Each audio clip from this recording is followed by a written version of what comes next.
లూకా రాసిన సువార్త మొదటి అధ్యాయము 27వ వచనం.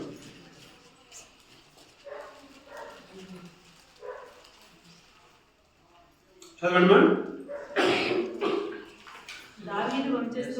దావీదు వంశస్థుడైన యోసేపును ఒక పురుషునికి ప్రదానము చేయబడిన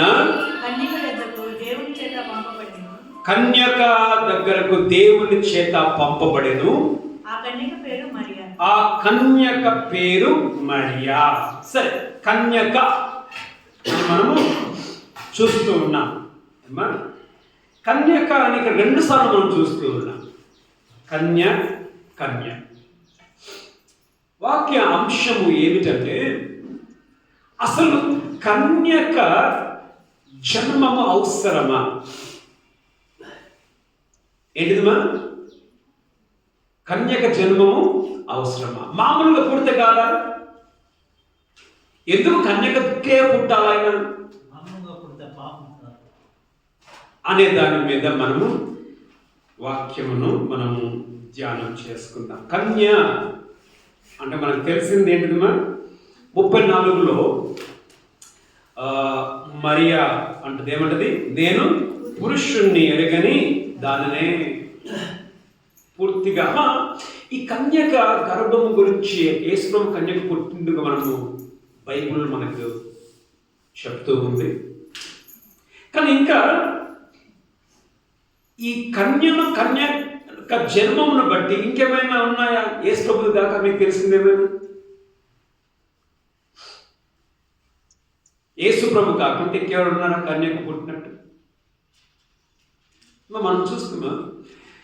కేవలము వాక్యములో, బైబిల్లో మాత్రమే కాదు, కన్యక గర్భము ధరించి కుమారుని కనడము, వేరే వేరే గ్రంథాలలో కూడా వారికి కూడా కన్యక జన్మలు ఉన్నట్టుగా మనం చూస్తాం. బబులోను దేశం వాళ్ళకు ఉంది, రోమా దేశం వారికి ఉంది, మన దేశంలో కూడా ఉంది. మన దేశంలో ఎవరట్లా? కుంతి కర్ణుడు, అంతేనా కదా? కుంతికి కర్ణుడు కన్యకే పుట్టినట్టుగా ఉంది. మనం అన్నీ ఉన్నప్పుడు క్రీస్తుది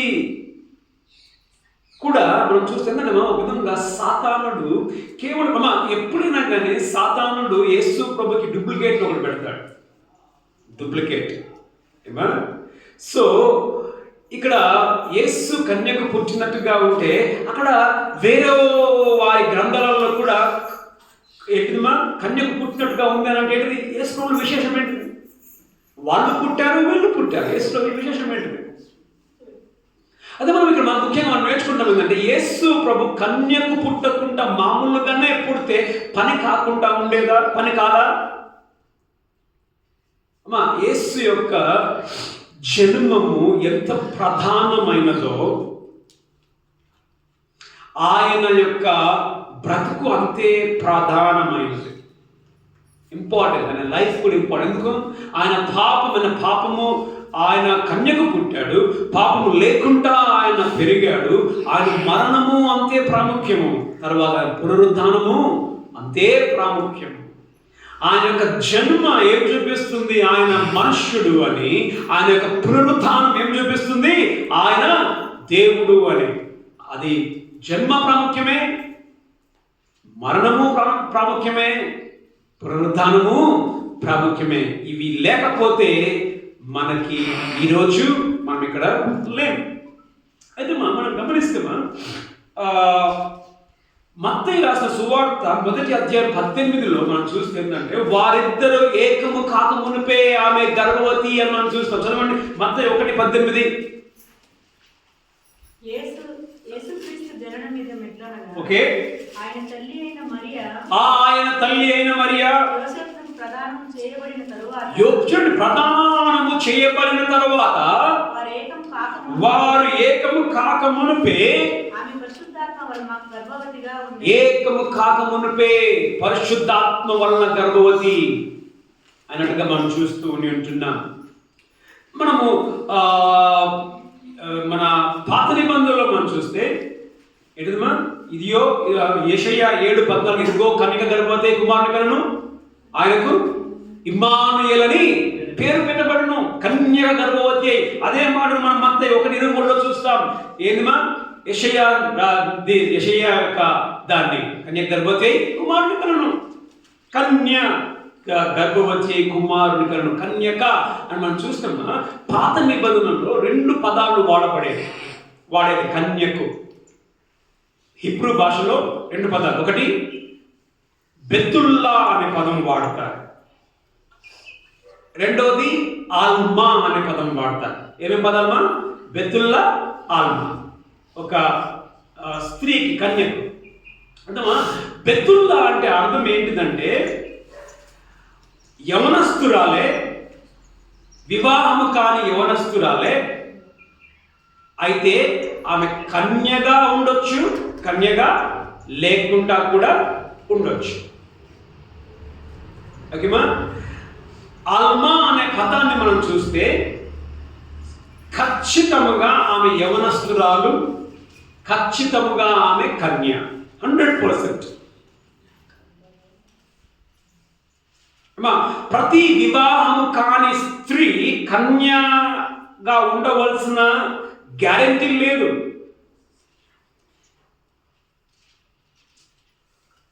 సో ఈ యెషయా 7:14లో వాడిన పదం ఏమిటంటే ఆల్మా అనే పదం వాడాడు. ఆల్మా అంటే ఏంటంటే ఖచ్చితముగా ఆమె ఒక యవనస్తురాలు, ఖచ్చితముగా 100%. ఆల్మా అంటే ఏంటంటే ఆమె కన్య, 100%. బెతుల్లా అనే పదం వాడుంటే మనకేమైనా సందిగ్ధం ఏంటిది, ఆమె కన్య అయి ఉండొచ్చు, కన్య కాకుండా కూడా ఉండొచ్చు. అయితే ఇదే యెషయా 7:14లో వాడిన పదం ఆల్మా అనే పదాన్ని మత్తయి 1:23లో గ్రీక్లో పార్థనేస్ అనే పదాన్ని వాడాడు. సేమ్ పదం ట్రాన్స్లేట్. ఆల్మా, పార్థెనోస్ అంటే ఏంటిది? కన్య, పురుషుని ఎరగనిది అని మనము చూస్తాం. కాబట్టి యేసు ప్రభు ఆయన కన్యకు పుట్టి ఉంటున్నాడు. అయితే మరి మరియా యేసు పుట్టిన తర్వాత కూడా కన్యగానే ఉందా? Very good. యేసు పుట్టిన తర్వాత కన్యగా లేదు. యేసు పుట్టిన తర్వాత వారిద్దరికి, యోసేపునకు తర్వాత మరియాకు పిల్లలు పుట్టారు. అది మీరు తర్వాత చదువుకొని రాసుకొని మత్తయి 12:46లో ఉంటుంది. మత్తయి 13:53 నుంచి 56లో యేసు ప్రభు, మరియా, యోసేపు పిల్లలు కూడా యేసు ప్రభు. అంటే యేసు ప్రభు మాత్రమే వివాహానికి ముందు పుట్టాడు. మిగతా వాళ్ళు వివాహంలో వారి కలయికలో పుట్టినట్టుగా మనం చూస్తాం. అయితే యేసు ప్రభు కన్యకు పుట్టినప్పుడు అంటూ ఉన్నాం. అయితే బైబిల్లో మనం చూస్తే మరి యేసు ప్రభు కన్యకు పుడితే అప్పుడు సమాజము ఎట్లా ఒప్పుకుంది? ఇప్పుడు సాధారణంగా ఊర్లో తెలుస్తా తెలియదా ఏమని, అరే పెళ్లి కాకుండానే ఆమె గర్భం దాల్చింది తెలుస్తుంది కదా, ఊర్లలో తెలుస్తుంది. ఒకవేళ వాళ్ళు అబార్షన్ చేసుకున్నా కానీ తెలుస్తుంది. ఏందని, ఏమని, ఆమె వివాహం కాకుండానే ఆమె కన్యత్వాన్ని కోల్పోయింది. ఒకవేళ అది అబార్ట్ చేయడానికి వీలు కాకపోతే పుట్టినా కానీ ఏమని పబ్లిసిటీ చేస్తారమ్మా? వీరి తండ్రి ఎవడో వీరికి తెలియదు. అంతేనా కాదా? ఇప్పుడు ఒక మాట, మరియా ఏంటిది, వారిద్దరు ఏకము కాక మునిపే ఆమె గర్భవతి అయ్యింది. అది మనకి ఏం తెలుస్తుంది? ఇప్పుడు యోసేపు తెలిసింది ఏమని, ఆమె గర్భవతిని యోసేపు తెలిసింది. తెలిసినప్పుడు యోసేపు ఏమనుకున్నాడు, విడిచిపెట్టాలనుకున్నాడు. యోసేపుకే తెలిసింది అని అంటే ఊర్లో వాళ్ళకి తెలియకుంటుంటుందా? ఊర్లో వాళ్ళకు కూడా తెలిసే ఉంటుంది. మరి ఊర్లో వారికి కూడా తెలిసి ఉంటే ఏ విధముగా ఊరు సమాజము ఈయనని యేసుగా, ఈయనని మెస్సయ్యగా ఏ విధంగా ఊరు ఒప్పుకుంటుంది, ఏ విధముగా జనాలు ఒప్పుకుంటారు ఈయన మెస్సయ్య అని మనం చూస్తాము. ఏ విధముగా ఒప్పుకొని ఉండొచ్చు అని అంటే, ఎవరు మరియా కంటే ముందు ఎవరు, యేసు ప్రభు కంటే ముందు ఎవరు కడుపులోకి వచ్చాడు? యోహాను కడుపులోకి వచ్చాడు. అది మనం చూస్తాం లూకా రాసిన సువార్తలోనే. మరియా ఎక్కడికి పోతుంది? ఎలిజబెత్ దగ్గరికి పోతుంది. ఎలిజబెత్ దగ్గరికి పోయినప్పుడు జరిగింది ఏంటంటే, ఎలిజబెత్లో ఉన్న ఆ కడుపులో ఉన్న కుమారుడు గంతులేస్తాడు, పరిశుద్ధాత్మతో నిండుకొని గంతులేస్తాడు. గంతులేసినప్పుడు ఎలిజబెత్ ప్రవచనము చేస్తుంది ఏమని, అంటే యేసుక్రీస్తు తల్లి నా దగ్గరికి రావడము ఏంటిదా అని. నువ్వు అంటే దేవునికి తల్లివై ఉండి నువ్వు నా దగ్గరికి రావడం ఏంటిది? ఎవరు మాట్లాడుతుంది ఈ మాట? ఎలిజబెత్ మాట్లాడుతుంది. ఎలిజబెత్ ఎవరు తెలుసమ్మా? ఎలిజబెత్ యాజకురాలి భార్య. యాజకుని భార్య అంటే పబ్లిక్ అందరూ తెలుసు కదా, పబ్లిక్ అందరూ తెలుస్తుంది. ఇప్పుడు ఎలిజబెత్కి గొడ్రాలైన ఎలిజబెత్ ఒకటి, ఎలిజబెత్ రెండోది ఏంటిది? ఆమె ఎవరు? ముసలామె. ముసలామె గొడ్రాలు ప్లస్ ఒక పేరు ప్రఖ్యాతిగాంచిన ఒక స్త్రీ. ఇప్పుడు ఆమె కడుపులోనే ఆ వయసులో కొడుకు పుట్టాడు అని అంటే, ఇప్పుడు ఈమె ఏం చేస్తుంది? మరియ ఏమంటుంది? దేవుని తల్లి నా దగ్గరికి రావాలని ఈమె అంటుంది అని అంటే, ఈమె మాటలు పబ్లిక్ లో ఏమైతుంది? ఇప్పుడు మరియ ఉండుకొని నా కడుపులో ఎవరున్నారు? దేవుడు ఉన్నాడని చెప్పంటే సమాజం ఒప్పుకుంటుందా? ఒక విధముగా దేవుడు ఎలిజబెత్ను వాడుకుంటున్నాడు. ఇప్పుడు ఎలిజబెత్ చెప్తే ఒప్పుకుంటారు. ఎందుకు?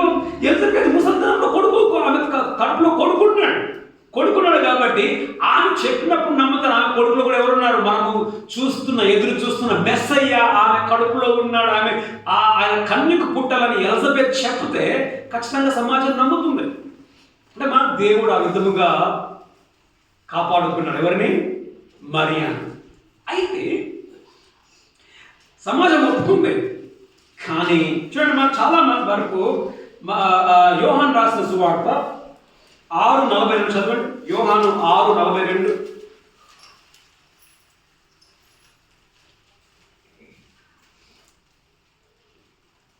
కాబట్టి నేను పరలోకం నుండి దిగి వచ్చిన ఆహారం అని, యేసు అంటున్నాడు, నేను పరలోకం నుండి దిగి వచ్చిన ఆహారం అని ఆయన చెప్పినందున యూదులు ఆయన గురించి సనుక్కొనుచు ఈయన యోసేపు కుమారుడు యేసు కాడా నేను పరలోకం దిగి వచ్చినాను అంటున్నాడు. నేను పరలోకం దిగి వచ్చిన తర్వాత 8:41 యోహాను 8:41.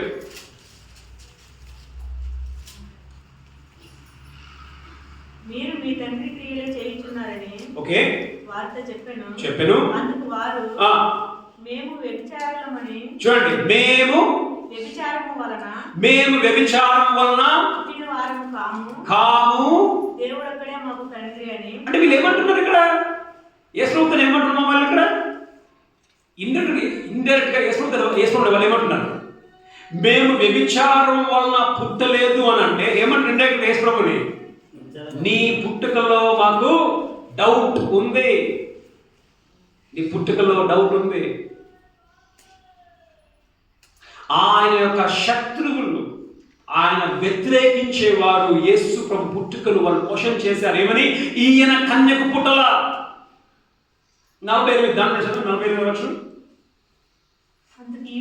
అందుకు యూదులు నీవు సమరయుడవును దయ్యమును పట్టిన వాడవును అని మేము చెప్పు మాట సరియే కదా. సరే, ఏమైనా మనం చూస్తుందంటే మేము వ్యభిచారం వలన పుట్టలేదు అని మనం చూస్తున్నాం. అంటే వాళ్ళు ఆయనను క్రీస్తుగా వాళ్ళు అంగీకరించాలి, కన్యకు పుట్టిన వాడిగా అంగీకరించాలి. కానీ బైబిల్లో మనం చూస్తాం కొందరు చాలా మంది యేసు ప్రభువును మెస్సయ్యగా అంగీకరించారు. మెస్సయ్య అంటే ఏంటిది? అభిషేక్తుడు, క్రీస్తు. మనం చూస్తాం, తీసే పనులేదు కానీ యోహాను రాసిన సువార్త 1:41 ఆంద్రయ అంటాడు సీమోనుతో, మేము మెస్సయ్యను మేము కనుగొన్నాం. మెస్సయ్య అనేది క్రీస్తు, మేము క్రీస్తుని కనుగొన్నాం. తర్వాత యోహాను రాసిన సువార్త 4:25లో ఆ సమరయ స్త్రీ అంటది, మెస్సయ్య కాడా ఈయన మెస్సయ్య కాడా? మరి శాస్త్రులు పురుషులు ఏమన్నారు? నేను వ్యభిచారం వల్ల పుట్టలేదు అంటే నువ్వు మెస్సయ్యావు కాదు. కానీ మెస్సయ్యావు కాదు అని ఒప్పుకోని వారు ఉన్నారు. అదేవిధంగా మెస్సయ్యా ఈయనే అని ఒప్పుకున్న వాళ్ళు కూడా ఉన్నారు. అంటే నువ్వు మెస్సయ్యా అని నువ్వు ఒప్పుకోవాలంటే నువ్వు దేన్ని నమ్మాలా? ప్రతిగా మెస్సయ్యా అని ఒప్పుకోవాలంటే నువ్వు దేవుని నమ్మాలా? కన్యక గర్భాన్ని, కన్యక జన్మని నువ్వు ఒప్పుకోవాలి. ఇది ఒకటి మనం చదవడమా? యోహాను రాసిన సువార్త 7:40-41.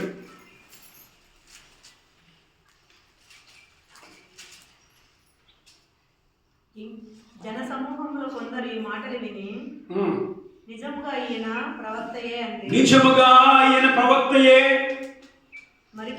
మరికొందరు ఈయన క్రీస్తే అనేది. ఈయన క్రీస్తు. క్రీస్తు అనేది రాబోయే అభిషక్తుడు, మెస్సయ్య, ఈయన క్రీస్తు. చాలండి.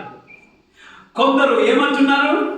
ఈయన వ్యభిచారం వల్ల పుట్టినవాడు అని కొందరు అంటుంటే, ఇంకొందరు ఏమంటున్నారు? ఈయన మెస్సయ్య అంటే ఈయన కన్యకు పుట్టాడు.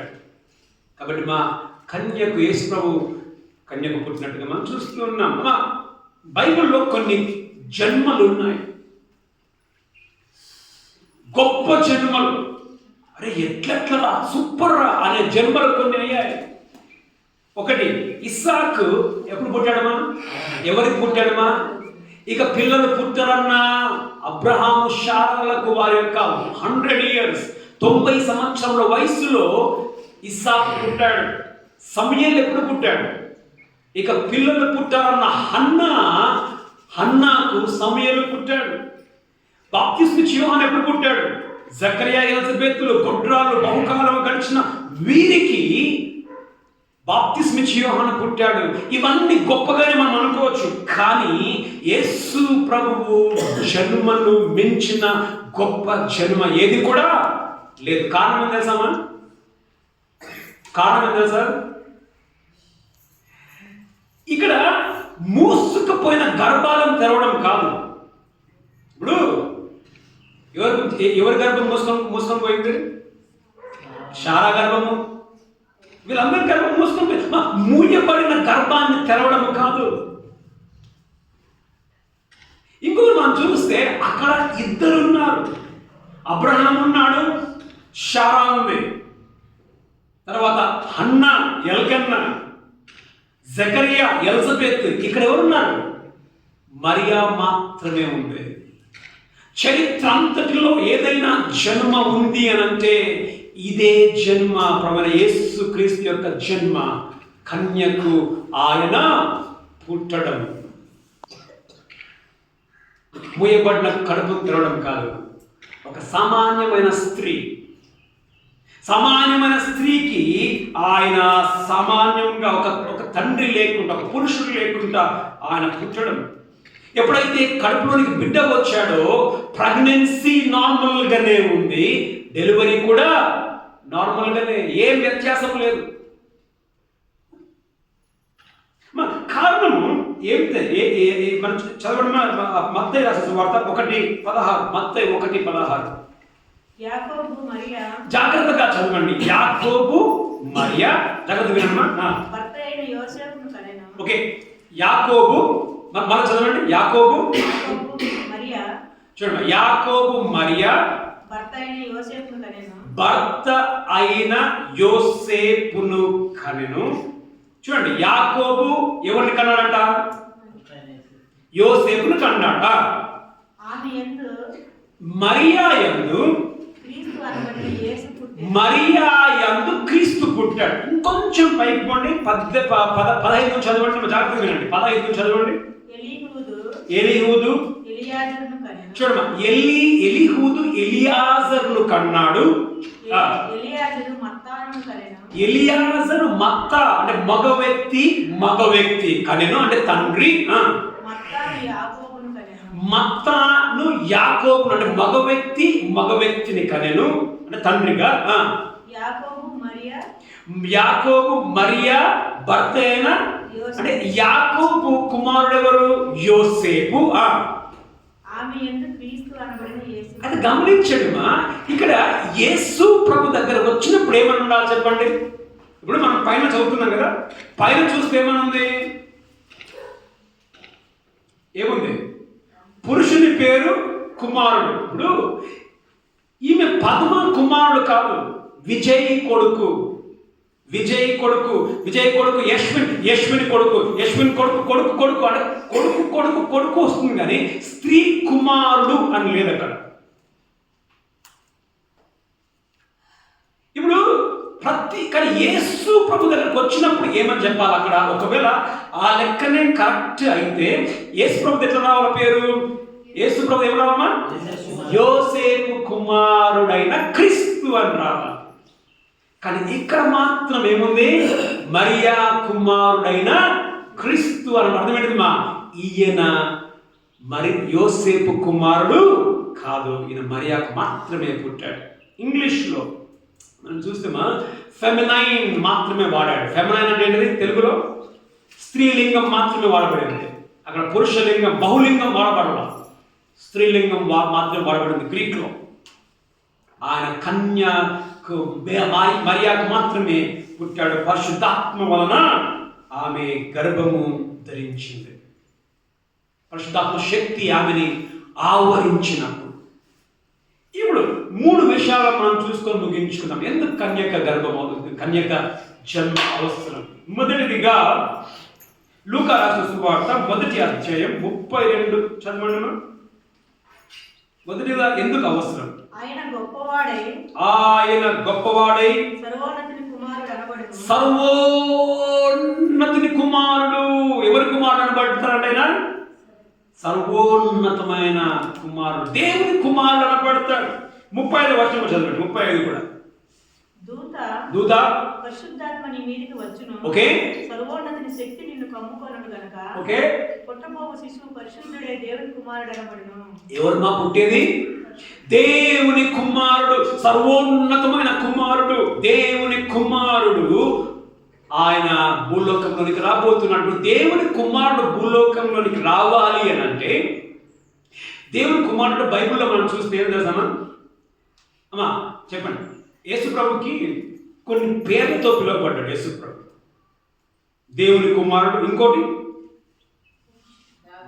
దావీదు కుమారుడు, ఇంకోటి మనుష్య కుమారుడు, ఇంకేమైనా?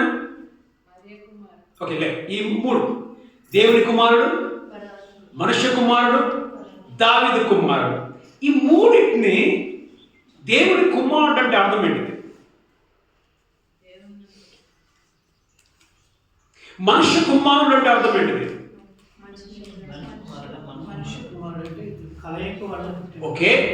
దావీదు కుమారుడు అంటే బైబిల్లో మనం గ్రీక్లో మనం చూస్తే దేవుని కుమారుడు అంటే దేవునికి పుట్టాడని అర్థం కాదు, కానీ ఆయన దేవుడు, ఈక్వల్, సమానుడు దేవుడు. మనుష్య కుమారుడు అని అంటే ఆయన మనిషి. దావీదు కుమారుడు అంటే ఆయన రాజు. సో మనం ఇట్లా అనుకోలేదు. ఎట్లా? దేవుని కుమారుడు అంటే దేవుని పుట్టిండు, లే మనిషి కుమారుడు అంటే మనిషికి పుట్టిండు. అఫ్కోర్స్ మనిషికి పుట్టాడు, మనిషి. దేవుని కుమారుడు అనబడును. ఇప్పుడు ఒక మాట, మనిషి కలిస్తే పుట్టేది ఎవరు? మనిషి కలిస్తే పుట్టేది మనిషి, దేవుడు కాదు. చూడమ్మా, మరియా సింగిల్గా ఉంది. మరియాతో ఇంకెవరు కావాలా? మనిషితో మనిషి కలవాలా?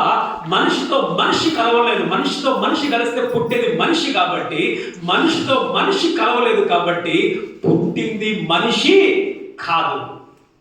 ఎవరమ్మా పుట్టింది? దేవుడు. భూలోకంలోనికి ఆయన దేవునిగా భూలోకంలోనికి రావాలి అని అంటే కన్యక జన్మము అవసరం.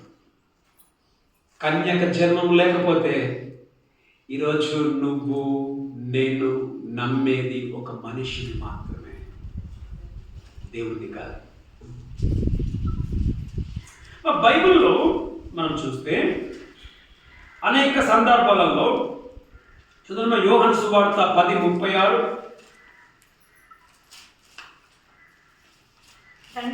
తండ్రి ప్రతిష్ఠ చేసి ఈ లోకానికి పంపిన వానితో నీవు దేవదూషణ చేయుచున్నావని చెప్పుదురా. యేసు ప్రభు చాలాసార్లు నేను దేవుని కుమారుడు అని చెప్పుకున్నాడు, నేను దేవుడిని అని చెప్పుకున్నాడు.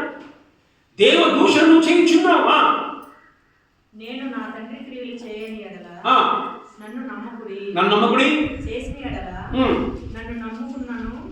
తండ్రి నా యందును నేను తండ్రి యందును ఉన్నామని మీరు గ్రహించి తెలుసుకున్నట్లు ఆ క్రియలను నమ్ముడని వారితో చెప్పాను. ఓకే, అయిపోయిందా? 38 వరకు అయిపోయిందా? తర్వాత 10వ అధ్యాయం 33. అందుకు యూదులు నీవు మనుషుడవై ఉండి దేవుడిని చెప్పుకొనుచున్నావు గనుక, నీవు మనుష్యుడవై ఉండి దేవుని అని చెప్పుకొనుచున్నావు గనుక దేవదూషణ చేసినందుకే నిన్ను రాళ్లతో కొట్టుదుము గాని మంచి క్రియలు చేసినందుకు కాదని ఆయనతో చెప్పిరి. అయిపోయిందా? అంటే యేసు ప్రభు ఏం చేస్తున్నాడు? దేవుని కుమారుడు అనబడును. యేసు ప్రభు దేవునితో సమానం చేసుకుంటున్నాడు. తర్వాత మత్తయి 5:18, యోహాను 5:18, యోహాను 5:18. ఆయన విశ్రాంతి దినాచారం మీరుట మాత్రమే కాక దేవుడు తన సొంత తండ్రి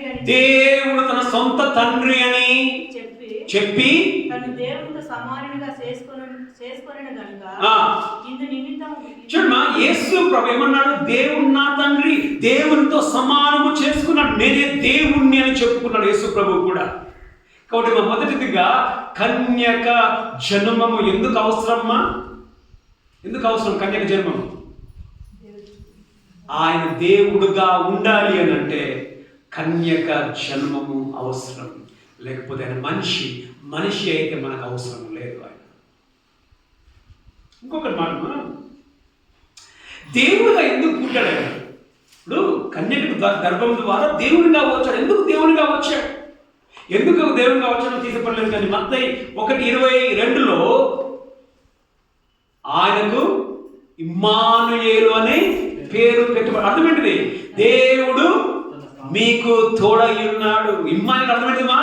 దేవుడు మీకు తోడై ఉన్నాడు. దేవుడే భూమి మీదకి రావాలి. ఎందుకు రావాలి? ఆయన అనుకుంది ఒకటే, నీకు తోడుగా ఉండడానికి.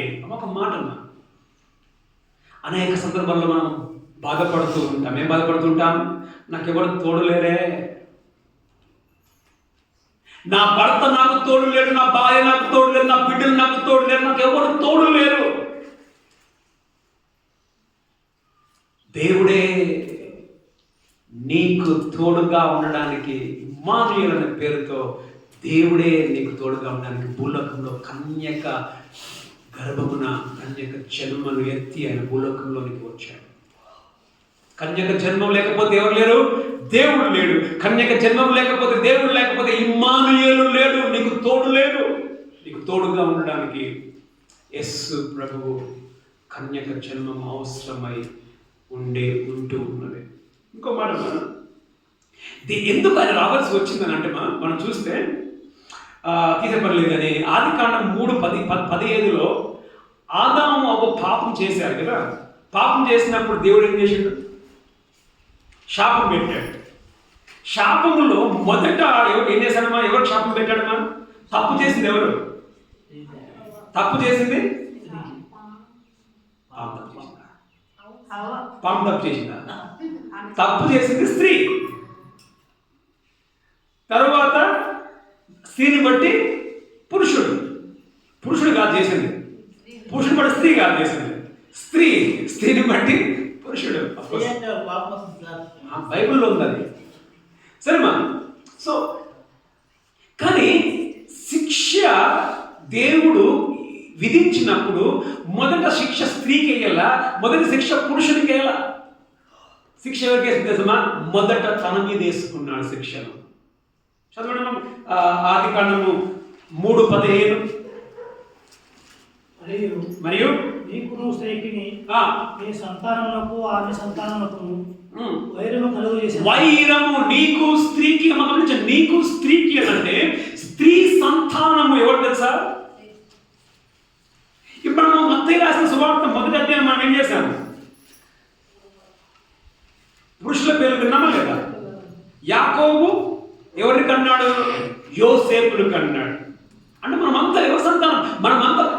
సంతానం, మనం పురుషునికి పుట్టిన వాళ్ళము.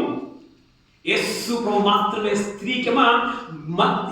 ఆది కాండములో ఆదాము ఒక పాపము చేసిన మొదటి రోజే అప్పుడే ఏం చేశాడు? నేను భూమి మీదకి వెళ్ళాలి. ఎందుకు భూమి మీదకి వెళ్ళాలి తెలుసా? ఎందుకు భూమి మీదకి వెళ్ళాలి సార్? మనిషి కంటే బలవంతుడు ఎవరు తెలుసా? సాతానుడు మనకంటే బలవంతుడు. సాతానుడు నీకంటే బలవంతుడు కాబట్టి ఇప్పుడు అనుకుందాం, మన దీనా ఉండే, దీనా చేతిని మన ఎవరు పట్టుకున్నారు? మన చంద్రన పట్టుకున్నాం అనుకుందాం. దీనా వదులు వదులు అంటాము, వదిలించుకునే ప్రయత్నం చేస్తుంది. చంద్రన చేతికి తప్పించుకోగలుగుతా? కాదు. కారణం ఏంటిది? దీనాకు అంత శక్తి లేదు.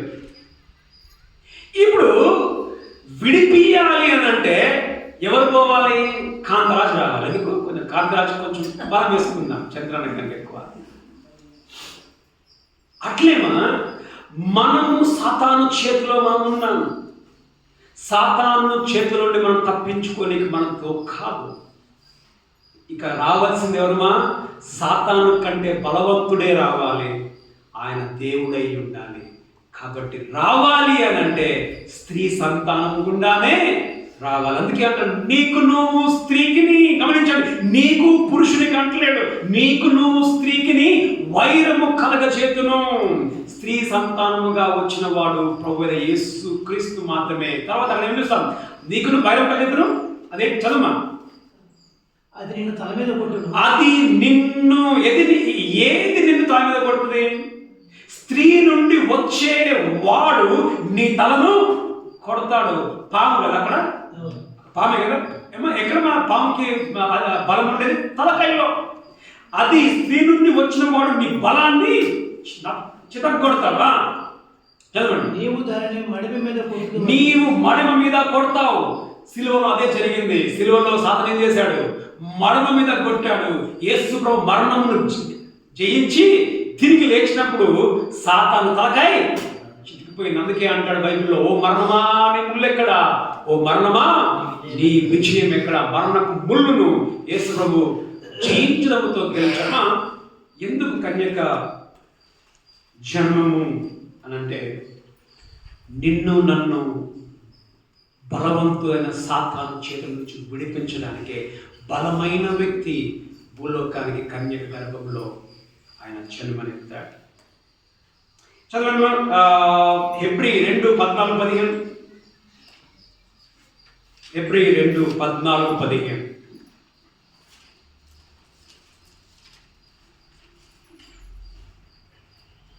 కాబట్టి ఆ పిల్లలు రక్త మాంసములు గలవారైనందున, మనకి రక్త మాంసం ఉంది గలవారైనందున ఆ ప్రకారమే మరణము యొక్క ఎవరికి బలం ఉంది? మరణం మీద బలం ఎవరికి ఉంది? అపవాది సాతానుకు. ఆ ప్రకారమే మరణం యొక్క బలము గలవానిని అనగా అపవాదిని మరణము ద్వారా నశింపచేయుటకు జీవితకాలమంతయు మరణ భయము చేత దాస్యమునకు లోబడిన వారిని విడిపించుటకు ఆయన కూడా రక్త మాంసములు మరణ భయము నుండి. మరణం మీద ఎవరికి అధికారం ఉంది? సాతానుకి. కాబట్టి కన్యక జన్మము అవసరం ఏంటిదిమా? దేవుడై ఉండడానికి, నిన్ను విడిపించడానికి.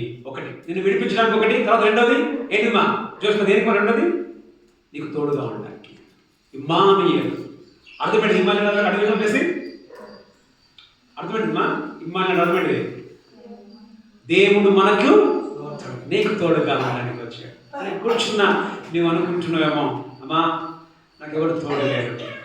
అమ్మా యేసు అనే పేరుతో ఇమ్మానుయేలుగా దేవుడే నీకు తోడుగా ఉండడానికి భూలోకంలోకి వచ్చాడు. ఎట్లా తోడుగా ఉంటాడమ్మా? ఎట్లా తోడుగా ఉంటాడు?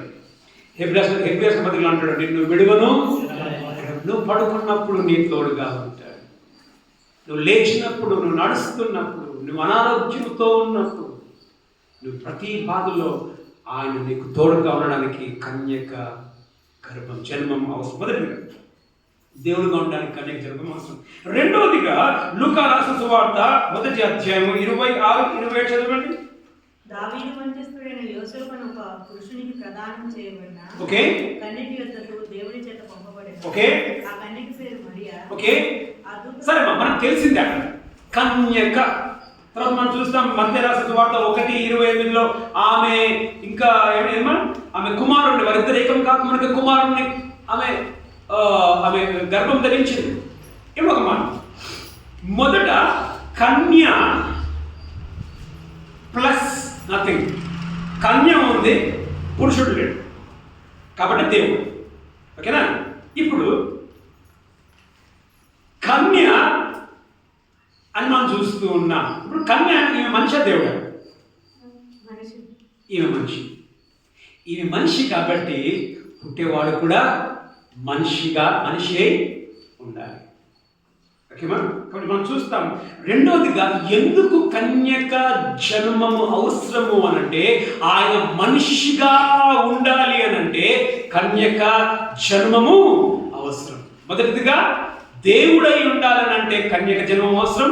రెండవది మనుషుడై పుట్టాలంటే కన్యక జన్మము అవసరం. అఫ్కోర్స్ కన్యక జన్మం అవసరం లేదు మనుషుడై పుట్టాలంటే. కానీ దేవుడు మనిషిగా భూలోకం రావాలంటే స్త్రీ కూడా వస్తే మనిషి రావాలి కంపల్సరీ. ఇప్పుడు స్త్రీ గుండా కాకుండా ఇంకోలా రావచ్చా? రానికి అయితా కాదా?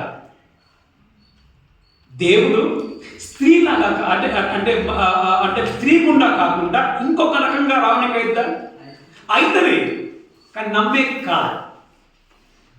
ఎంత మనిషి అయినా కానీ ఇప్పుడు చచ్చిపోయినోడు నువ్వు పాతి పెట్టేసినావు, అయిపోయింది. పాతి పెట్టిన తర్వాత లేచాడు. అఫ్కోర్స్ మీ వాడే లేచాడు, మనోడే లేచాడు. లేచినాక నేను నాకు నమ్ముతాం, మనం నమ్మవు, నువ్వు నమ్మం మనం. ఇప్పుడు యేసు ప్రభు మనిషి గుండా రాకుండా మనిషిలాగా వచ్చి నేను మనిషిని నమ్ముతామా? నమ్మని కాదు, ఎందుకంటే మనిషిలాగా రావాలి, అప్పుడు మాత్రం నమ్మడానికి సాధ్యమవుతుంది. రెండవది ఎందుకు కన్యక జన్మం అవసరం అని అంటే ఆయన మనిషిగా ఉండడానికి ఏంటిదిమా కన్యక జన్మము అవసరం. ఇంకో మాట, యేసు ప్రభులో రెండు చూస్తాం. ఏంటిదిమా? దైవత్వము ఉంది, మనిషి కూడా ఉన్నాడు. ఎంత మనిషి ఎంత దేవుడు యేసు ప్రభు రెండు. ఇప్పుడు నువ్వెంత పర్సెంట్ మనిషిమా? 100% మనం మనుషులం. యేసు ప్రభువులో 100% దేవుడు ఉన్నాడు, 100% మనిషి కూడా ఒకే దాంట్లో మనం చూస్తాం. చదవండి కొలస్సీ 2:9. కొలస్సీ 2:9.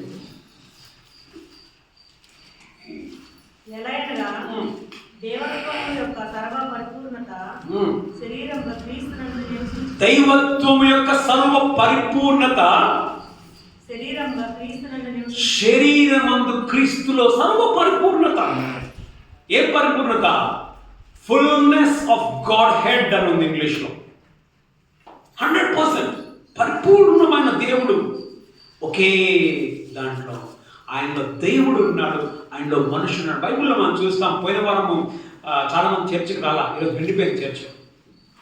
పోయిన వారం నేర్చుకున్నాం క్రిస్మస్లో దేవుని స్థలం ఏంటిది, క్రిస్మస్లో దేవుని స్థలం ఏంటిది తీసే పనిలేదు కనుక నాకు తెలిసి లూకా 10లో అంటాడు. ఎందుకంటే ఆకాశ పక్షులకు గూడులున్నాయి, నక్కలకు బొరియలున్నాయి, మనుష్య కుమారునికి తలవాల్చడానికి కూడా స్థలములు. మనుష్య కుమారుడు అర్థమైందిమా? మనుష్య కుమారుడు అంటే మనిషి. వెరీ గుడ్, దేవుడే కానీ మనిషి. మొదట దేవుని కుమారుడు అనబడును, రెండవది ఈయన మనుష్య కుమారుడు.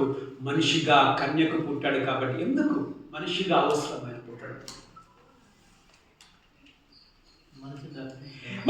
ఎందుకు ఆయన పుట్టడం అవసరం మనిషికి అని అంటే చదవండి హెబ్రీ రాసిన పత్రిక 4:14-16. హెబ్రీ 4:14-16. ఆకాశ మండలం గుండా వెళ్ళిన దేవుని కుమారుడైన యేసు గొప్ప ప్రధాన యాజకుడు మనకు ఉన్నాడు గనుక మనము ఒప్పుకొని దాన్ని గట్టిగా చేపట్టుదుము. మన ప్రధాన యాజకుడు మన బలహీనతల యందు మనతో సహానుభావం లేనివాడు కాడు. మన బలహీనతలు తెలుసా ఎంతమందికి బలహీనతలు ఉన్నాయి ఇక్కడ? బలహీనత అంటే శరీరంలో బలహీనత కాదు, రకరకాల భయాలు. అది ఆర్థికమైనవే కావచ్చు, లేకపోతే మానసికమైనవే కావచ్చు, లేకపోతే శారీరకమే కావచ్చు, కుటుంబపరమైన మనతో చదవండి సమస్త విషయంలోనూ మన బలహీనతల యందు సమానుభావము కలవాడు కాడు గాని సమస్త విషయమందు మన వలనే శోధింపబడి ఆయన పాపము లేని వాడిగా ఉంది. మనలాగా శోధింపబడ్డాడు అంటే దేవుడు ఇప్పుడు యేసు ప్రభు దేవునికి ఆకలేద్దా? దేవునికి ఆకలేద్దా? గాయత్రి దేవునికి ఆకలి కాదు. దేవుడు కన్నీళ్లు కారువడు. దేవునికి నొప్పి, లేకపోతే దేవునికి చింత, దేవునికి దప్పిక, దేవుడు అలసిపోవట, ఇలాంటివి మనము ఏమీ చూడము. దేవునికి అవన్నీ కాదు. దేవుడు అలసిపోతాడా? బైబిల్లో చూసిన కీర్తనలు అంటాడు, నిన్ను కాపాడు దేవుడు కునుకడు నిద్రపోడు. కానీ మనం బైబిల్లో చూస్తాం యేసు ప్రభువు అలసిపోయి పడుకున్నాడు. మనం చూస్తాం యేసు పడుకున్నాడు, అలసిపోయాడు. లాజరు చనిపోయినప్పుడు కొన్నిసార్లు కొందరికి ఉన్నట్టుండే దుఃఖము తండుకొని వస్తుంది. ఎప్పుడైనా అనుభవమైందా?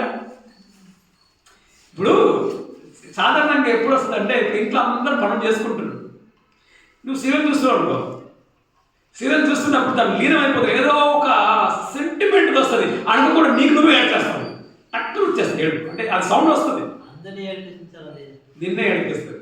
ఓకేమా? పక్కన అంటే దుఃఖం. యేసు ప్రభు వాళ్ళు ఏడ్చేది చూసి యేసు ప్రభుకు దుఃఖం తన్నుకొని వచ్చింది. ఎందుకు ఏడ్చాడు యేసు ప్రభు? మనిషిగా ఆయన వచ్చాడు కాబట్టి ఆయనకు బాధ అంటే ఏందో ఆయనకు అర్థమైంది.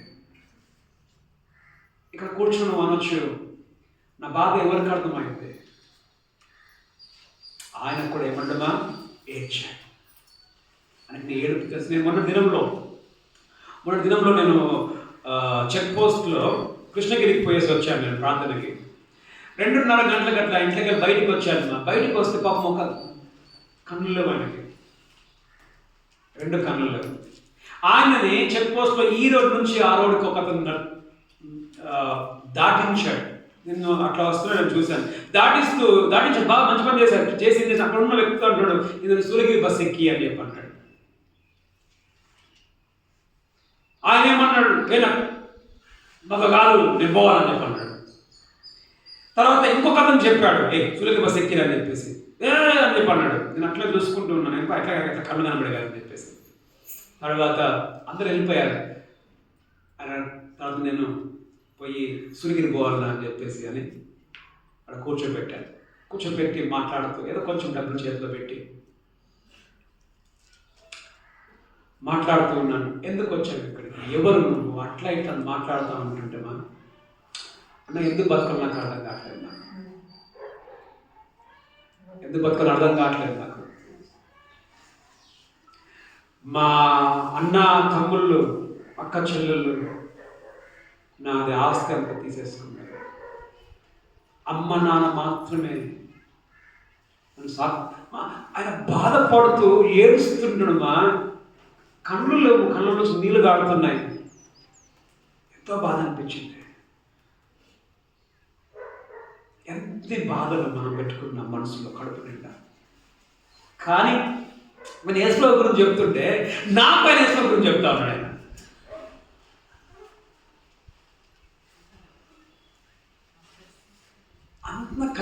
పెట్టుకొని ఒక మాట అంటే ఏమన్నాడంటే, నేను ఆయన సంపాదించుకుంటూ, వినండి పిల్లలు జాగ్రత్తగా,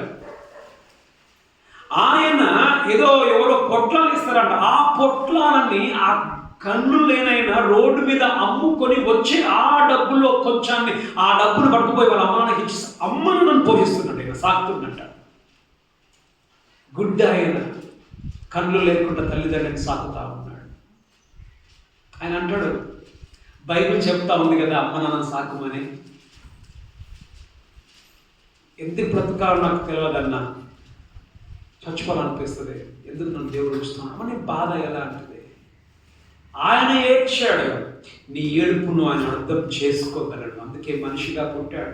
పరలోకంలో కూర్చొని దేవుడిగా ఉండిపోయి నీ బాధ నాకు అర్థం అవుతుంది అని చెప్పడం కాదు, నీలాగా దిగి నీలాగా మనిషిగా అయ్యి నీ బాధను ఆయన బాధపడ్డాడు. కాబట్టి మన ప్రధాన యాజకుడై ఉండి నిమిత్తము సమయోచితమైన ఏంటిదిమా సహాయము దొరుకున్నట్లు, అయ్యా నాకు ఏడుపు వస్తుంది అని అంటే ఆయన అంటాడు, బిడ్డ నేను కూడా ఏడ్చాను, నాకు ఆ బాధ నాకు తెలుసు.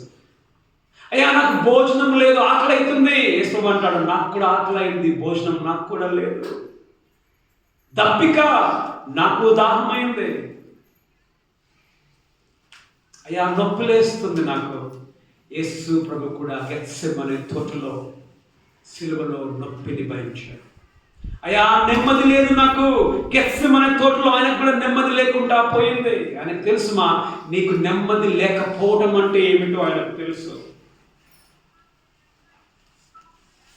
శోధనలు కదమ్మా, కొంచెం శోధనలు వస్తాయి రావా? ఏ శోధనలు వస్తాయి? గాయత్రి పలుకుతుంది. ఏ శోధనలు వస్తుందా? చర్చకుపోవద్దు, పని చేసుకోవాలి. శోధన అఫ్కోర్స్ చర్చని కనుక కొన్ని శోధనలు వస్తాయి. దేవుని మాట వినాలన్నా, దయ్యం మాట వినాలన్నా. యేసు ప్రభువుకు శోధన వచ్చింది, యేసు ప్రభువుకు శోధింపబడ్డాడు, కానీ పాపము లేకుండా ఉన్నాడు. కాబట్టి మా శోధన వస్తే, అయ్యా నాకు ఇలాంటి శోధన వస్తుంది, నా మనస్సుకి నా ఆలోచనలు, చెడు ఆలోచనలు నాకు వస్తున్నాయి. యేసు పడ్డాడు, బిడ్డ నాకు కూడా ఆలోచనలు వచ్చాయి, కానీ నేను గెలిచాను, నీకు సహాయం చేయగలను. చివరిదిగా ఆయన మరణమును కూడా మనలాగే మరణించాడు, కానీ మన పాపముల కొరకు. పాపము చేయలేదు కానీ పాపము రుచిని కూడా చూశాడు. ఎక్కడమా? సిలువలో మన కొరకు పాపము రుచిని కూడా ఆయన చూశాడు. కారణం ఏంటి? మా మనిషి అయ్యాడు కాబట్టి. మా రెండవదిగా ఎందుకు మనిషి కావాలి, ఎందుకు కన్యక గర్భం? ఆయన మనిషి కావాలి. మనిషి ఎందుకు? ఆయన మన ప్రధాన యాజకుడిగా ఉండడానికి, మన బాధలను అర్థం చేసుకోవడానికి. చివరిగా ఎందుకు అవసరం అంటే, మొదటి తిమోతి 2:5 చదవండి. మొదటి Timothy 2:5. Sorry, Bible Vedation. It's not yes. First Timothy 2:5b. దేవుడు ఒక్కడే, దేవుడు ఒక్కడే, దేవునికి నరులకు మధ్యవర్తి ఒక్కడే, ఆయన క్రీస్తు యేసు అను నరుడు. మధ్యవర్తి మనకు కావాలా ఉందా? ఇప్పుడు ఎవరెవరికి? మన చంద్రన్నకి చంద్రకళకి గొడవ అయింది, సండే అయింది అనుకో, అంతేనాక చంద్రకళకి గట్టి చూస్తారు, సండే అయింది అనుకో. ఇప్పుడు వాళ్ళిద్దరిని కలపాలనంటే ఎవరు కావాలి మధ్యవర్తి? చంద్రకళ గురించి తెలవాలి, చంద్రన్న గురించి తెలవాలి. ఇద్దరికి తెలిసిన వ్యక్తి పోతే సరిగ్గా ఏం చేస్తాడు? కలుపుతాడు. కేవలము చంద్రకళ గురించి మాత్రమే తెలిసి ఆమెకు దగ్గరుడు అయ్యుండి చంద్రన్న గురించి తెలియకున్నాడు పోతే ఏమవుతుంది? వాడు తల తింటాడు, అంతే కదా? చంద్రుడు దంచి పంపిస్తాడు, ఇద్దరు కలవరు, వాళ్ళు కలలేదు. ఎందుకు? వారికి చంద్రుడు తెలియదు. మనకి దేవుడు మనకి ఆయన ఎందుకు మనిషిగా వచ్చిందనంటే, ఆయన రెండు ఏమున్నాయమా? దైవత్వం ఉంది, మనుష్యుడు ఉన్నాడు. కాబట్టి ఆయనకు దేవుడు తెలుసు, మనిషి తెలుసు. కాబట్టి ఇద్దరిని ఏం చేయగలడు? ఇద్దరిని ఏం చేయడమా? కలపగలడు. ఇప్పుడు యాజకుడు ఏం చేస్తాడు? మనం చూసుకున్నాం కదా హెబ్రీ 4లో, ఆయన ప్రధాన యాజకుడు. యాజకుడు ఏం చేస్తాడు? యాజకుడు ఏం చేస్తాడు? మనిషిని దేవునికి మధ్య నిలబడతాడు యాజకుడు, అంతేనే కదా? యేసు ప్రభు ఆయన దేవునికి నరుడికి మధ్యవర్తి ఒక్కడే. ఆయన మధ్యవర్తిగా ఉండడానికి, దేవునితో మనల్ని కలపడానికి మనిషి అయ్యి మనల్ని కలిపాడు. సో ఆయన ఏంటమ్మా?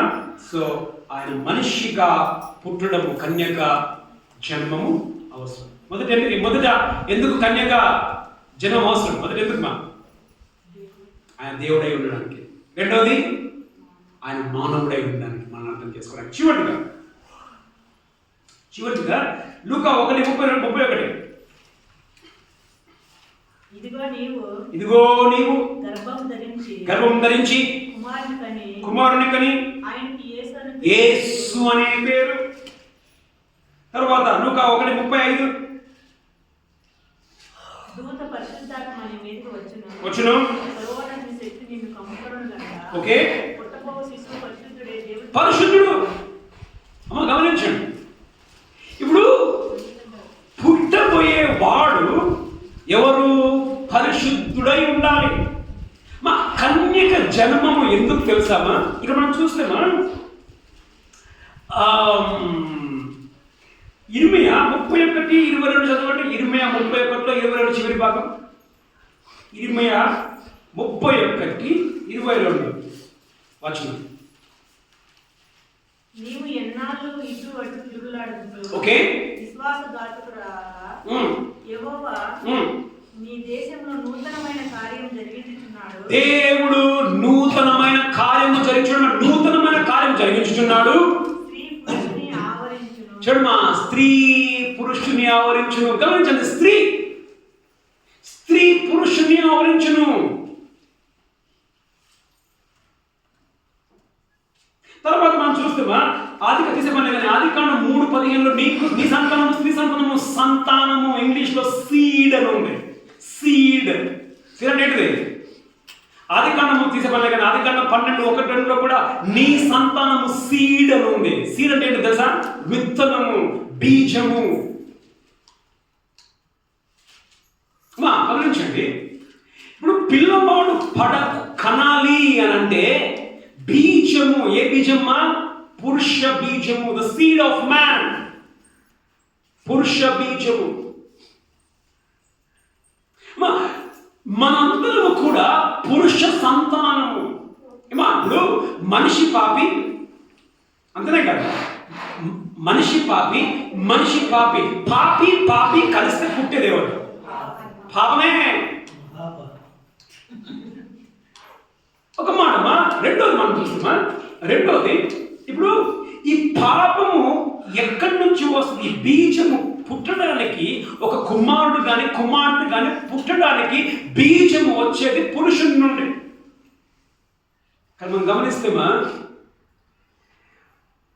నూతన కార్యం ఉందా? నూతన కార్యం ఇంగ్లీష్లో ఏముంది పిల్లలు? అమ్మా ఏమన్నా చిత్రాకు ఫోన్ చేసి అక్కడ లేట్ అయితే ఆరాధన అడగమని చెప్పండి. చెప్పండి. న్యూ థింగ్, నూతన కార్యం. ఆ నూతన కార్యం ఏంటిది? కానీ విని ఎరగని రీతిలో ఎప్పుడు జరిగినట్టుగా స్త్రీలోనే. గమనించడమా, బీజము పురుషుడి నుండి వస్తుంది, కానీ మరియాలో బీజము ఆమె కడుపులోనే ఉంది.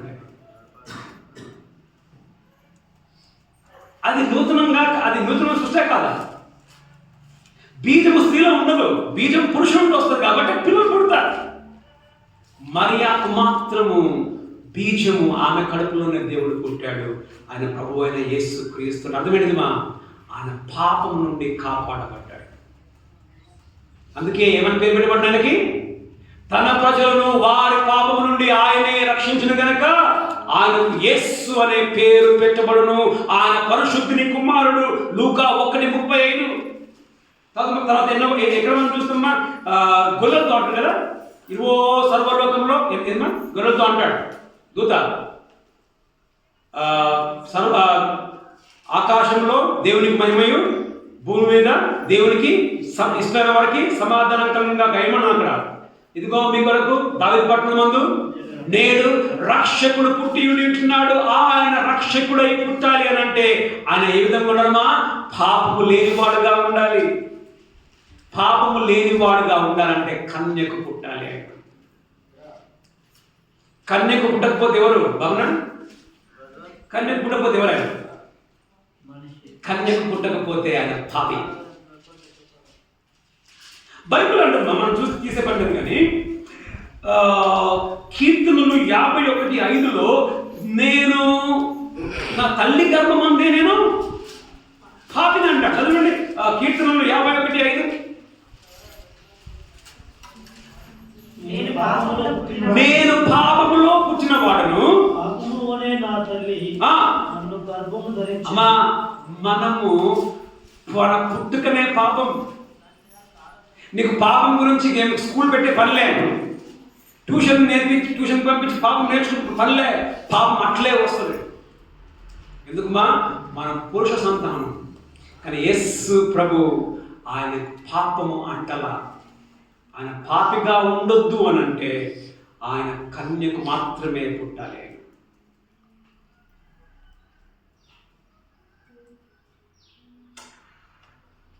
చదవండి హెబ్రీ 9:22 అయిపోయింది. హెబ్రీ 9:22. మరియు ధర్మశాస్త్ర ప్రకారము సమస్త వస్తువులను రక్తము చేత శుద్ధింప చేయబడినని, రక్తము చిందింపకుండా పాప క్షమాపణ కలగదనియు. అమ్మా రక్తము చిందించినది ఏం లేదమ్మా, మన పాపాల క్షమాపణ లేదు. మరి ఎలాంటి రక్తము? ఎలాంటి రక్తమ్మా? నిర్దోషమైన రక్తం. నీ పాపము నా పాపమును తీసేయదు. నిర్దోషమైన రక్తము. ఆ పాపము ఎవరమ్మా? ఆ రక్తం ఎవరి రక్తమ్మా? నిర్దోషమైన. అందుకే అంటాడు యోహాను 1వ అధ్యాయంలో, ఇదిగో లోక పాపములను మోసుకొని పోవు దేవుని గొర్రెపిల్ల. ఏ పాపము చేయలేదు ఆయన. పుట్టుకలో పాపము లేదు. బ్రతికినప్పుడు ఛాలెంజ్ చేశాడు, నాలో పాపము ఉన్నదని మీలో ఎవరైనా రుజువు చేయగలరా? నా ప్రాణమును పెట్టుటకు అధికారం కలదు, తిరిగి తీసుకున్నకు అధికారం కలదు. నా అంతకు నేనే పెడుతున్న. మనుష్య కుమారుడు దగ్గరకు వచ్చాడు. అనేకుల ప్రతిగా తన ప్రాణమును అర్చుటకు మనుష్య కుమారుడు వచ్చాడు. నశించిపోయిందని వెతికి రక్షించిన కొరకు మనుష్య కుమారుడు అనేకుల ప్రతిగా నా ప్రాణమును పెట్టుటకు. తీసే పని లేదు కానీ మేము చదువుకొని నేను ముగించేస్తాను. పస్కా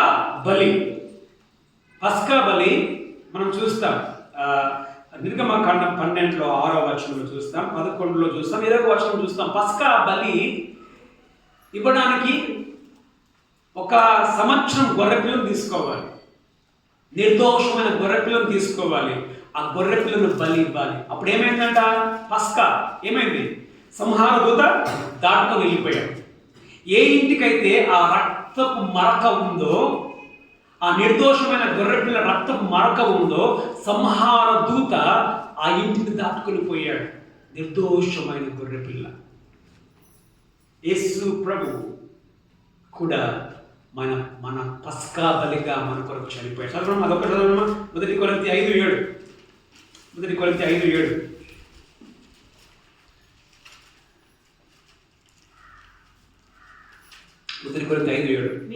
మీరు ఓకే ఓకే ఆ పాతదైన పులిపిండిని తీసి పారవేయుడి. ఓకే ఇంతేకాక క్రీస్తు అను మన పస్కా వధువు అంటే నిర్దోషమైన దేవుని గొర్రెపిల్లగా మన పాపముల నిమిత్తము ఆయన బలి కావడానికి, మన రక్షకునిగా పుట్టడానికి, మన రక్షకునిగా ఆయన ఉండడానికి, పాపము లేని వానిగా పుట్టాలి అని అంటే కన్యక జన్మము అవసరం. ఓకే మనం ముగించుకున్నాం. 3 నేర్చుకున్నాం. ఏం నేర్చుకున్నా? ఎందుకు అవసరం? కన్యక జన్మం ఎందుకు అవసరం? మొదట ఆయన దేవుడై ఉండాలంటే కన్యక పుట్టాలి. అందుకే ఏంటిదమ్మా? మనకు తోడుగా, మనకి తోడుగా ఉన్నది ఒక సామాన్యుడు కాదు. ఎవరన్నా నీతో తోడుగా ఉన్నది? దేవుడే. మానవులుగా తోడుగా ఉండాలి. కన్యక గర్భం పుట్టాడు. రెండోది మనుషుడుగా ఉండాలి అని అంటే ఆయన కన్యక పుట్టాలి. కానీ పాపము లేదు ఆయనలో. నీ బాధలన్నీ ఆయనకు అర్థమవుతాయి. ప్రతి బాధ. డబ్బు లేదా అది కూడా తెలుసు, యేసుప్రభుకు కూడా డబ్బు లేదు తెలుసమ్మా. పన్ను కట్టమని అంటే యేసుప్రభు దగ్గర డబ్బులు లేకుండే ఏం చేస్తారు? చేప యేసుప్రభు ఆ చేపల నుంచి యేసుప్రభుకు డబ్బు లేదు తెలుసుమా. మనిషి అయినా మూడోది ఎందుకుమా కన్యక జన్మ అవసరం? పాపము లేని రక్షకుడుగా రావాలేదంటే కన్యక జన్మము అవసరం. కలుగుతుంది. దేవతండ్రి మీకు వందనములు చెల్లిస్తుంటున్నాను. అందైనా మీరు కేవలము అయినా ఏదో ఒక మనిషి కాదు, కన్యకు మీరు పుట్టారు. కారణం మీరు దేవుడై ఉన్నారు. మీరు ప్రభా మనిషికి పుట్టినట్లయితే మీరు దేవుడుగా కాలేరు. ప్రభా దేవుడిగా మాకు తోడుగా ఉండడానికి, మాకంటే బలవంతులైన సాతాను ఓడించి మమ్మల్ని నీ వైపు లాక్కోవడానికి దేవుడుగా నువ్వే కన్య గర్భందు భూలోకానికి వచ్చి మా కొరకై జయించావు. నీవు మమ్మల్ని నీ వైపు లాక్కున్నావు. నీకు వందనములు. కన్యక జన్మందు వచ్చి మనిషి వలె మాలాగా పుట్టి మా వలనే ప్రతి బాధ గుండా పోయి పాపం లేకుండా జీవించావు. మా బాధలను అర్థం చేసుకుని వాడు. నీకు వందనములు. మా ప్రధాన యాజకుడుగా ఉన్నావు. నీకు వందనములు. మరి కన్యక జన్మందు పుట్టి పాపము లేని గొర్రెపిల్ల వలె మా పాపముల కొరకై బలవుటకు నిర్దోషమైన బిడ్డగా నువ్వు భూలోకంలో పరిశుద్ధంగా పుట్టావు. నీకు వందనములు. స్తుతులు స్తోత్రములు. యేసు అనే పేరు పట్టబడను తండ్రి. మాకు రక్షించిన దేవానికి వందనములు. స్తుతులు స్తోత్రములు చెల్లించి యేసుక్రీస్తునామములో ప్రార్థిస్తూ ఉన్నాం. మా ప్రియ పరలోక తండ్రి యొక్క కుమారు యొక్క పరిశుద్ధాత్మ దీనికి అన్య సహవాసం కృష్ణమందరికి నీళ్ళకు సదాకాలం నడిపించును గాక.